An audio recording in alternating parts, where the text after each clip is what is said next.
Senhor presidente, nobres colegas aqui presentes, a toda a Associação Amor e Movimento que está aqui, gostaria de parabenizar o meu colega Caleb Garbim pela essa propositura.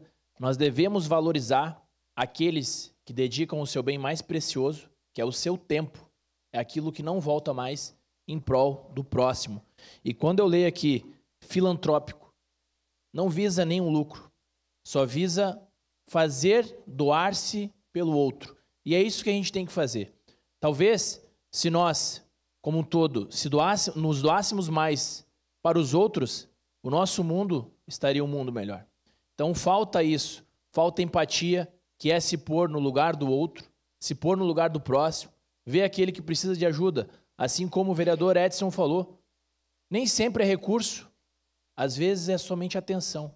Quando você dá uma palavra de conforto, você escuta aquela pessoa, talvez você consiga evitar um suicídio, talvez você consiga evitar um assassinato, talvez você consiga salvar aquela pessoa e tornar ela importante. Aquele jovem que está numa escola de uma comunidade carente, você dizer para ele que ele pode ser alguém na vida, que ele não está fadado ao insucesso.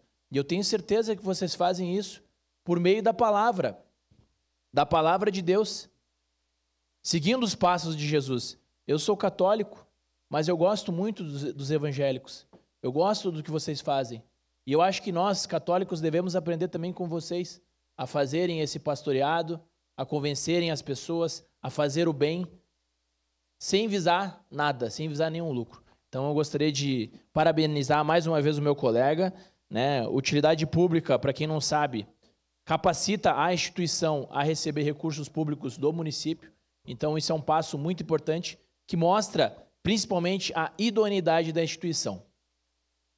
Muito obrigado, presidente, e parabéns mais uma vez.